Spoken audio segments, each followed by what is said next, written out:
약물 과민 반응에 의한 쇼크 이런 것들은 매우 심각하죠. 심정지가 발생할 수 있는 거고, 마취 중에 발생 가능한 저혈압이나 순환 부전에 의해서 마취는 잘 회복했음에도 불구하고 이후에 생길 수 있는 췌장염이나 심부전, 폐수종 등 마취로 인해서 발생할 수 있는 위험성들은 굉장히 많기는 합니다. 제가 마취 편에도 한번 설명드리긴 했는데, 마취하면 크게 전신 마취와 국소 마취가 있잖아요. 국소 마취는 그렇게 위험하다는 생각이 안 든단 말이죠. 예를 들면 피부에 뭐 하나 났는데 국소 마취하고 떼고 이런 것들, 사람으로 치면 피부과 갔는데 얼굴에 무슨 시술 받을 때 마취 크림 바르고 시술하면 덜 아프잖아요. 굉장히 좀 안전한 마취로 생각이 드는데, 사실 걱정이 되는 거는 전신 마취인 거죠. 전신 마취와 국소 마취의 차이는, 전신 마취는 의식 소실이 동반된 거고, 국소 마취는 의식은 그대로 있는 상태에서의 부분적인 마취인 거고. 그래서 수의사도 마찬가지지만 반려견을 키우는 보호자님들이 가장 걱정하시는 거는 전신 마취인 것 같아요. 과연 전신 마취가 지금 필요한 상황인지, 아니면 전신 마취가 안전한 상황인지가 가장 걱정되시는 상황이어서 결정을 쉽게 못 내리는 것 같긴 하거든요. 그러니까 수의사가 부득이하게 사람과 달리 동물병원에서는 진료를 볼 때 전신 마취를 권하게 되는 순간들이 좀 있거든요.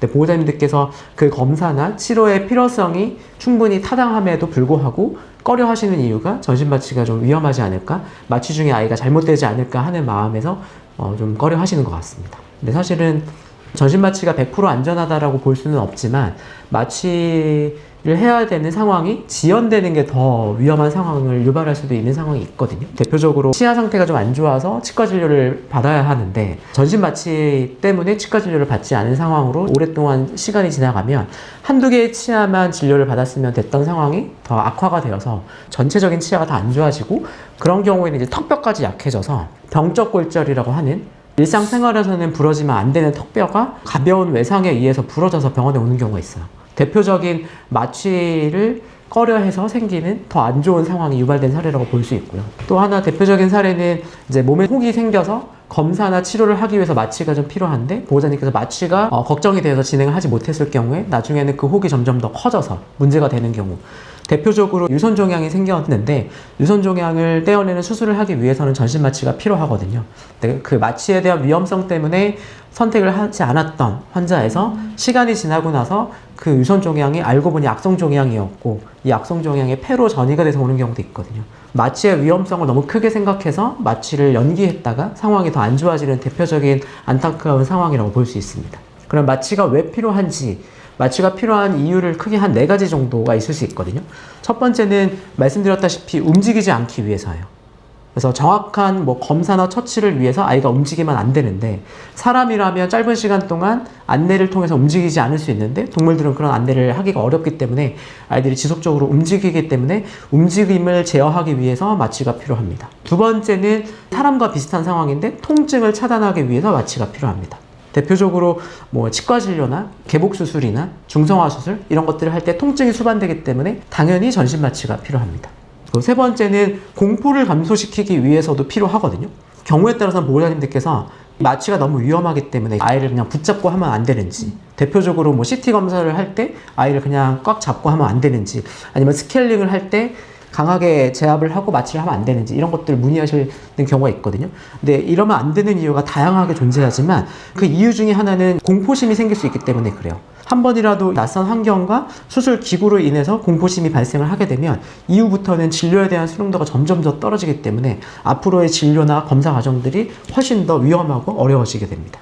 가끔 전신 마취가 필요하다라고 안내를 드렸을 때 보호자님들께서 우리 아이는 평상시에 얌전하고 하니까 마취 없이 시술이나 검사를 진행할 수 있지 않을까요? 라고 말씀하시는 분들도 계시거든요. 근데 평상시에 얌전한 것과 이러한 상황에 놓여졌을 때 아이들이 움직이지 않는 건 전혀 다른 문제이긴 합니다.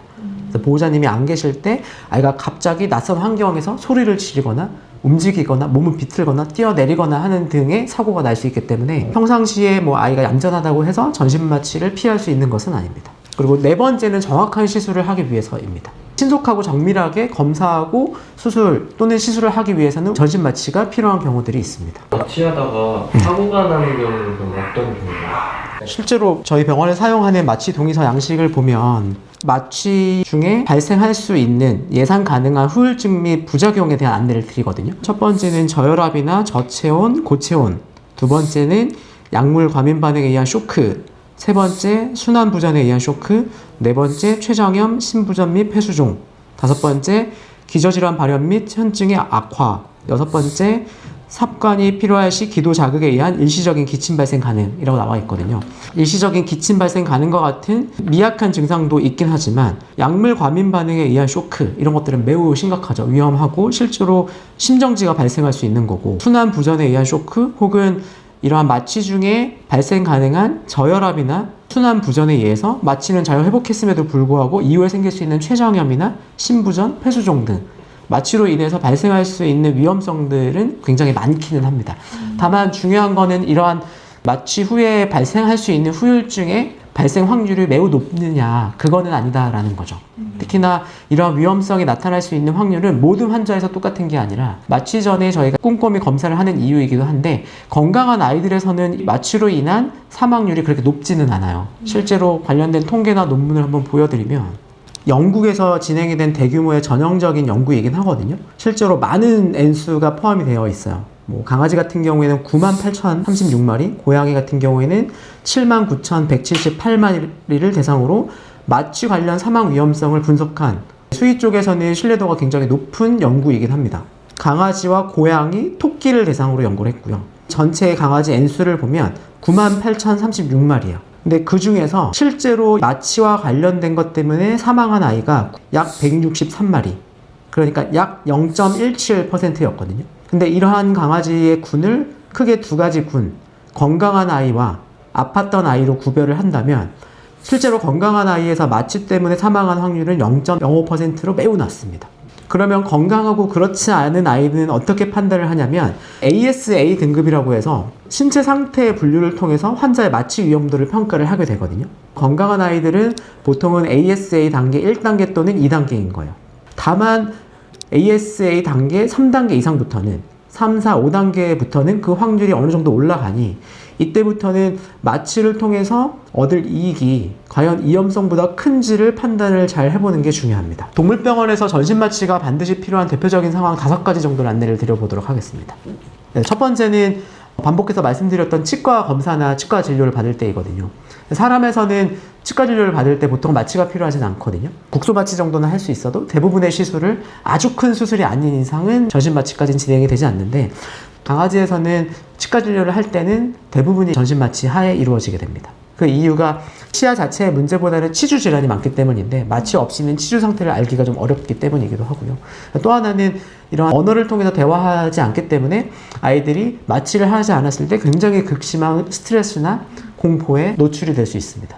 그리고 두 번째는 예상하시다시피 대부분의 수술은 전신 마취가 필요합니다. 대표적으로 뭐 종괴가 있어서 떼어내는 수술이거나 아니면 복강 내 수술 혹은 골절 수술 등과 같은 정형외과 수술, 뭐 중성화 수술, 이런 모든 수술에서 통증을 줄이고 움직임을 제한하기 위해서 전신 마취가 필요합니다. 세 번째는 CT 검사와 MRI 검사 같은 정밀한 영상 검사 시에도 전신 마취가 필요하게 됩니다.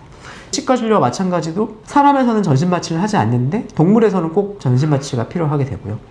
특히나 MRI 검사는 검사 시간이 길기 때문에 반드시 마취가 필요하고, 최근에는 CT 검사의 성능이 좀 좋아지고 검사 시간이 좀 짧아지면서 마취를 하지 않고 CT 검사를 진행하는 경우도 있지만, 그렇게 되면 아무래도 이제 호흡과 같은 움직임 때문에 검사의 정확도가 좀 떨어질 수 있습니다. 기본적으로 CT와 MRI 검사에서는 전신 마취가 필요하다고 보시면 되고, 가끔 CT 검사처럼 검사 시간이 짧은 검사는 아이가 움직이지 않도록 잡아서 검사하면 안 되나라고 말씀을 하시는 분들도 좀 계신데, 이게 어떤 거랑 비유하면 좋냐면, 날씨가 좋은 날 저희가 카메라를 찍으면 셔터 스피드가 매우 빠르잖아요.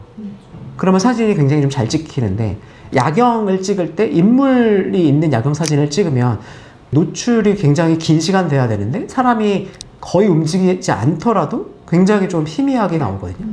가만히 있는 건물들만 좀 잘 나오고, CT나 MRI 검사는 굉장히 많은 사진을 겹쳐서 보는 거기 때문에 조금의 움직임이 있더라도 야간에서의 인물 사진처럼 흐리게 보일 수가 있어요. 그렇게 되면 정밀 영상 검사임에도 불구하고 진단율이 떨어질 수 있기 때문에 반드시 움직임을 제한하고 검사가 필요하게 됩니다. 네 번째는 내시경이나 일부 조직 검사에서도 마취가 필요할 수 있습니다. 사람에서는 내시경 검사 같은 경우에도 뭐 필요에 따라서는 마취 없이 진행이 될 수 있는데, 동물에서는 위 내시경 같은 경우에는 반드시 전신 마취 후에 진행이 되어야만 합니다. 그리고 다섯 번째는 심한 통증이 예상이 되는 응급처치 시에도 전신 마취가 필요할 수 있습니다. 예를 들면 골절을 수복하거나 아니면 탈구가 된 뼈를 다시 맞춘다거나 깊숙한 곳에 이물질이 박혀서 이런 것들을 빼어낼 때도 전신마취가 필요한데, 다만 이러한 상황에서는 응급 상황이라고 하더라도 어느 정도의 산소 공급이나 수의 통증 조절을 먼저 하고 환자가 안정이 된 이후에 전신마취를 진행을 하게 됩니다. 마취를 하는 상황을 사람의 상황으로 생각하면 되게 당황스러울 것 같아요. 맞아요. 대표적으로 지금 얘기했던 치과 가서 전신마취 잘 안 하잖아요. 많은 치아를 한 번에 임플란트를 할 때는 마취가 필요하긴 하지만 대부분은 국소마취나 혹은 뭐 마취 없이 검사나 시술을 진행을 하고, 또 하나는 말씀하셨던 뭐 CT나 MRI 검사할 때 마취 안 하니까 사람을 생각하시고 그대로 대입하다 보면 이러한 검사를 할 때도 전신마취가 필요한가 이제 걱정이 되시는 거죠. 근데 보통 마취해야 되는 아이들이 아주 어린 아이들보다는 어느 정도 나이가 있는 중년이나 노령의 아이들이 많은데, 마취를 걱정하시는 분들은 이런 분들이에요. 뭐 15살 이상, 한 16살 됐는데 17살 되었는데 마취를 해도 될까요? 라고 이제 저한테 많이 물어보시고, 그때 항상 말씀드리는 게 이제 마취의 위험성을 예측할 수 있는 지표가 ASA 등급인데, 그 어디에도 나이가 많다라는 이유로 ASA 등급이 올라간다라는 내용은 없거든요. 나이는 질환이 아니기 때문에 나이가 많다라는 이유만으로 마취의 위험성이 절대적으로 올라가진 않습니다. 그보다 더 중요한 게 현재 아이의 상태, 가지고 있는 기저질환이 훨씬 더 마취의 위험성에 영향을 주게 됩니다. 제가 가장 많이 듣는 질문 중에 하나가, 우리 아이가 14살인데 15살인데 스케일링을 진행을 해도 되나요?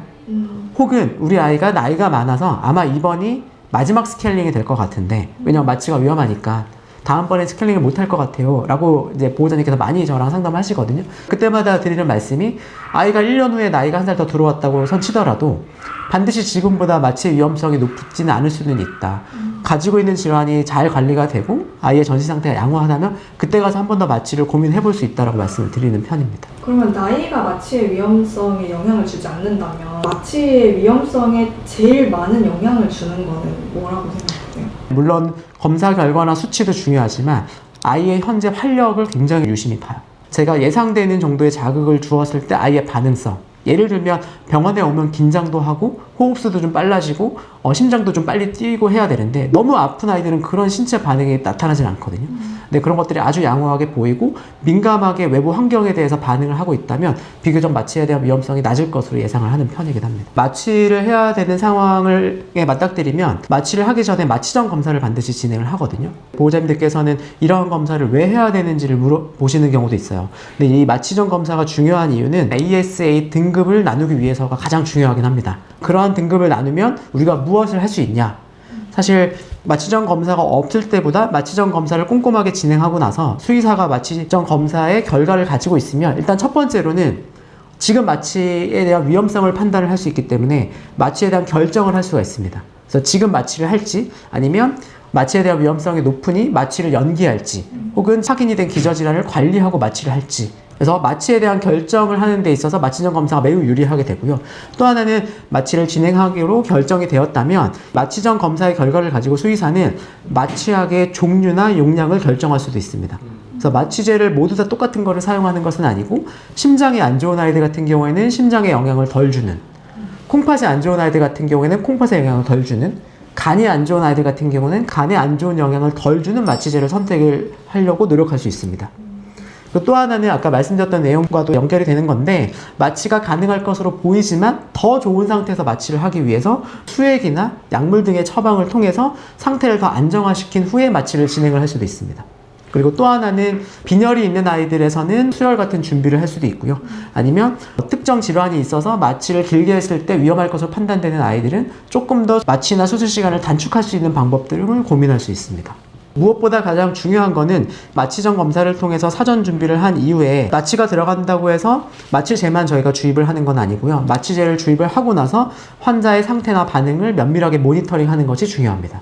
여기에서는 아이의 심박수나 심전도, 혈압, 산소 포화도, 호흡수, 이산화탄소 농도, 체온, 마취의 깊이 등을 실시간으로 지속적으로 관찰을 하면서 수치 변화에 민감하게 대응을 하는 것도 마취에 대한 위험성을 줄이는 방법입니다. 그리고 중요한 것 중에 하나는, 마취제의 주입이 끝났다고 해서 안전하다고 생각할 수 있지만 사실은 회복할 때 관리도 매우 중요합니다. 마취제의 주입이 끝나고 나서, 즉 수술이나 검사가 끝나고 난 이후에 환자가 안정적으로 호흡하고 체온이나 혈압이 유지되고 의식이 충분히 회복이 될 때까지 지속적으로 관찰을 하고 처치를 진행할 수 있습니다. 그럼 실제로 마취 때문에 문제가 생기는 경우에는 이 단계 중에서 어떤 단계가 좀 소홀하게 됐을 때 생기는 경우가 많은 것 같아요? 예상할 때는 마취 중에 그런 상황이 가장 많이 발생할 것 같은데 실제로 통계를 보면 오히려 수술 후 회복 중에 문제가 되는 경우가 더 많다고 해요. 그러니까 마취가 끝나고 나서 24시간 이내에 문제가 되는 경우가 더 많다고 합니다. 근데 아무래도 그때는 면밀하게 관찰을 못하기 때문에 그렇지 않을까 싶어요. 얼마 전에도 상담하는데 첫째 아이가 건강검진을 해서 조금 질환이 확인이 됐어요. 둘째 아이를 원래 건강검진을 하려고 하셨는데 이 아이까지 혹시나 아프면 보호자님 너무 힘드실 것 같아서 건강검진을 연기하셨거든요. 그래서 제가 여쭤봤어요. 연기하셨더니 조금 마음이 편안하시냐. 너무 불안해서 그냥 해야 되겠다 라고 하고 바로 데리고 오셔서 둘째도 건강검진을 하셨는데 마취에 대한 두려움을 갖는 것, 마취를 걱정하시는 건 너무나 당연하죠. 뭐 저만 하더라도 저 마취할 때도 너무 걱정되고 제가 건강검진 하거나 할 때 내시경 할 때 마취 하거든요. 그때도 너무 걱정이 되고 저는 이제 수의사이기도 하지만 보호자이기도 하니까 사실 뭐 내색은 안 했지만 송송이 중성화 수술할 때도 걱정이 됐거든요. 근데 사실 마취 자체가 위험하다기보다는 마취를 미루어서 가지고 있는 질환이 진단되지 않고 진행이 된 게 훨씬 더 위험한 상황인 것 같아요. 그렇기 때문에 그 치료나 검사를 미루었을 때 위험성도 충분히 고려를 해야 되지 않을까 싶긴 하고 그렇기 때문에 이러한 검사를 통해서 마취 후에 얻을 수 있는 장점들, 검사나 치료를 통해서 얻을 수 있는 장점과 마취의 위험성 중에 어떤 게 더 높은지를 잘 판단을 해봐야 될 것 같고 마취 전 검사를 충분히 해서 마취의 위험성이 안전하다고 판단이 되는 상황에서는 너무 걱정하시고 미루시기보다는 위험성이 낮은 마취를 통해서 큰 결과를 얻어내시는 게 훨씬 더 좋을 것 같습니다.